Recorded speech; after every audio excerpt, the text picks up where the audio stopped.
தொடர்ந்து கற்பனை சேனல் சார்பாக அனைவருக்கும் வணக்கம். யூஜிடிஆர்பி கெமிஸ்ட்ரியில் இன்றைக்கி யூனிட் 1ல் எனர்ஜி எப்படி கண்டுபிடிக்க போகிறோம் அப்படின்றதான் பார்க்க போகிறோம். அதாவது என்னாவது வட்டப்பாதையில் இருக்க எலக்ட்ரானுடைய எனர்ஜி என்ன, அப்படி எப்படி வந்தது அப்படின்றதான் இன்றைக்கி பார்க்க போகிறோம். போர் எப்படி அதை வர வச்சார் அப்படின்றத பார்க்க போகிறோம். இதுக்கு முன்னாடி வந்து பார்த்திங்கன்னா டிஸ்டன்ஸ் எப்படி கண்டுபிடிக்கிறது அப்படின்றத பார்த்தோம். இப்போ நம்ம எனர்ஜி கண்டுபிடிக்க போகிறோம். இப்போ எனர்ஜி கண்டுபிடிக்கணும்னா நமக்கு 2 ஃபார்முலாஸ் முக்கியமாக தேவை. ஒன்று வந்து பார்த்திங்கன்னா கைனெட்டிக் எனர்ஜி. கைனெட்டிக் எனர்ஜின்றது வந்து பார்த்திங்கன்னா mv²/2 அப்படின்னு சொல்லுவோம். இன்னொன்று பொட்டன்ஷியல் எனர்ஜி. பொட்டன்ஷியல் எனர்ஜின்றது வந்து பார்த்திங்கன்னா charge into charge divide by distance. இதுதான் வந்து அதுக்கான ஃபார்முலா. இப்போ உதாரணத்துக்கு வந்து பார்த்திங்கன்னா இது நியூக்ளியஸ், இதை சுற்றி எலக்ட்ரான் சுற்றி வருது. இப்போ ZEன்றது வந்து நியூக்ளியஸ், அது பாசிட்டிவ், அதனால தான் இங்கே ZE ப்ளஸ் போட்டிருக்காங்க. இங்கே எலக்ட்ரான்றது நெகட்டிவ் சார்ஜாக இருக்கும், அதனால் இங்கே மைனஸ் போட்டிருக்காங்க. இப்போ ரெண்டையும் ஸ்கொயர் பண்ணி கீழே ஆர்ன்றது வந்து டிஸ்டன்ஸு, அதாவது நியூக்ளியஸுக்கும் எலக்ட்ரானுக்கு இடையே உள்ள டிஸ்டன்ஸ், அதனால் ஆர் போட்டிருக்காங்க. அப்போ இது ரெண்டையும் நம்ம பெருக்கணும் அப்படின்னா -ZE²/r அப்படின்றது நமக்கு கிடைச்சிரும். இதிலிருந்து நம்ம எப்படி வர வைக்கலாம் அப்படின்றத பார்ப்போம். இப்போ பாருங்கள், கைனெட்டிக் எனர்ஜியும் பொட்டன்ஷியல் எனர்ஜியும் சேர்ந்தது தான் நம்ம டோட்டல் எனர்ஜி அப்படின்னு சொல்லுவோம். இப்போ பாருங்கள், கைனெட்டிக் எனர்ஜிக்கான ஃபார்முலா நம்ம ஏற்கனவே போட்டோம். mv²/2 -ZE²/r. mv²க்கு நம்ம ஏற்கனவே வந்து பார்த்திங்கன்னா டிஸ்டன்ஸ் கண்டுபிடிக்கும் போது ஒரு ஃபார்முலா ஒன்று போட்டிருப்போம். mv²/r = ZE²/r² அப்படின்றத ஏற்கனவே நம்ம படிச்சிருக்கோம். இதில் நமக்கு mv² மட்டும் இங்கே வச்சுக்கிங்களேன், மீதி அந்த பக்கம் கொண்டுட்டு போங்க, ZE²/r² இருக்கும்.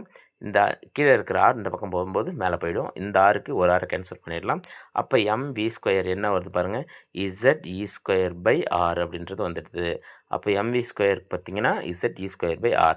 அப்போ இங்கே பாருங்கள், இங்கே mv²க்கு பதில் நம்ம ZE², இங்கே பாருங்கள் mv² இருக்குங்களா, அதுக்கு பதில் நம்ம ZE²/r அப்படின்றத போடலாம். ஏற்கனவே அங்கே 2 இருக்குது, அதனால் 2 அப்படியே இருக்க போகுது. இப்போ பாருங்கள், இங்கே 1 இருக்குது, இங்கே 1/2 ஆஃப் இருக்குது பாருங்கள். அதனால் 1ல் ஆஃபை கழிச்சோம்னா நமக்கு என்ன கிடைக்கும், -12 தான் கிடைக்கும். -12 ZE²/rன்னு கிடைக்குது. இப்போ அடுத்தது என்ன பண்ணலாம் பாருங்கள், ZE²/r.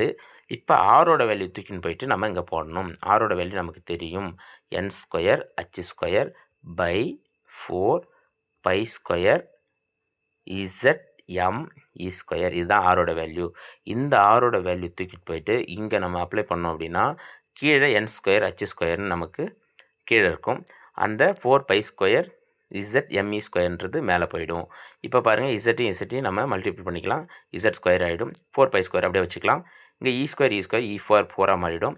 இப்போ பாருங்கள், இந்த 2க்கு இந்த 4 அடிச்சிட்டோம்னா 2π² ஆகிடும். இப்போ நம்ம Z-ஐயும் N-ஐயும் அப்படியே வச்சுப்போம், Z² N² வச்சுப்போம். மீதி இருக்கிற இந்த 2π² ME4/m² இருக்குது. இதுக்கு நம்ம ஏற்கனவே அதாவது ஆர் கண்டுபிடிக்கும் போது பார்த்துருக்கோம். அதுக்கு தான் வந்து ரிட்பர்க் கான்ஸ்டன்ட் அப்படின்றத பார்த்தோம், RH பார்த்தோம். இப்போ பாருங்கள், -RH Z²/n². இதுதான் வந்து எனர்ஜி கண்டுபிடிக்கிறதுக்கான ஃபார்முலா. நம்ம ஏற்கனவே வந்து பார்த்திங்கன்னா போர் மாடல் நம்ம சொல்லும்போது வந்து பார்த்திங்கன்னா, அதாவது என்னாவது வட்டப்பாதையில் உள்ள எலக்ட்ரானுடைய ஆற்றல் கண்டுபிடிக்கிறதுக்கு ENன்றது ஒரு ஃபார்முலா போட்டு -13.6 Z²/n² அப்படின்றத நம்ம படிச்சிருக்கோம். அதுதான் நம்ம இங்கே இப்படி தான் வந்தது அப்படின்றது தான், அது அப்படி தான் வந்திருக்கு.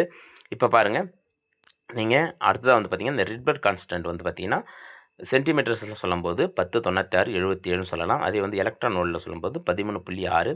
அதே கிலோஜூல் பெர் மோலில் சொல்லும்போது 1312. இதுதான் வெவ்வேறு அந்த அலகுகளில் அதனுடைய மதிப்பு. இப்போ நீங்கள் பேசிக்காக எல்லா விஷயத்தையுமே தெரிஞ்சுக்கிங்க, கேள்வி எப்படி வேணாலும் கேட்கலாம். இப்போ உதாரணத்துக்கு வந்து பார்த்திங்க அப்படின்னா, இங்கே RH ஒன்று இருக்குது. நம்ம RHன்றது ரிட்பர்க் கான்ஸ்டன்ட்னு தெரியும். நம்ம நேரடியாக வந்து பார்த்திங்கன்னா இந்த ஈயோட வேல்யூ வந்து பார்த்திங்கன்னா EN = -RH Z²/n². இதை மட்டும் நம்ம படிச்சுட்டு போகிறோம்னு வச்சுக்கோங்களேன். உங்களுக்கு ஒரு வேளை கேள்வி, RH என்பது, அதாவது ரிட்பர்க் கான்ஸ்டன்ட் என்பது பின்வருவனவற்றில் எதை சார்ந்து அமையவில்லை அப்படின்னு கேட்குறாங்கன்னு வச்சுக்கோங்களேன். இப்போ நமக்கு என்னென்னலாம் சார்ந்து அமைஞ்சிருக்குது, ME/H, இதெல்லாம் அது கான்ஸ்டன்ட். அப்போ இந்த 3 சார்ந்து அமைஞ்சிருக்குது. இதில் ஏதாவது ஒன்று மாற்றி கொடுத்துட்டு இதை சார்ந்து அமையவில்லை அப்படின்றத கேட்கலாம். அதனால் நீங்கள் பேசிக்காக எல்லா விஷயத்தையும் தெரிஞ்சுக்கிங்க, கேள்வி எப்படி வேணாலும் கேட்கலாம். பேசிக்லேருந்து அட்வான்ஸாக எல்லா விஷயத்தையும் தெரிஞ்சுக்கிங்க. இந்த வீடியோ உங்களுக்கு பயனுள்ளதாக இருந்தால் லைக் பண்ணுங்கள், ஷேர் பண்ணுங்கள், சப்ஸ்கிரைப் பண்ணுங்கள். தேங்க்யூ.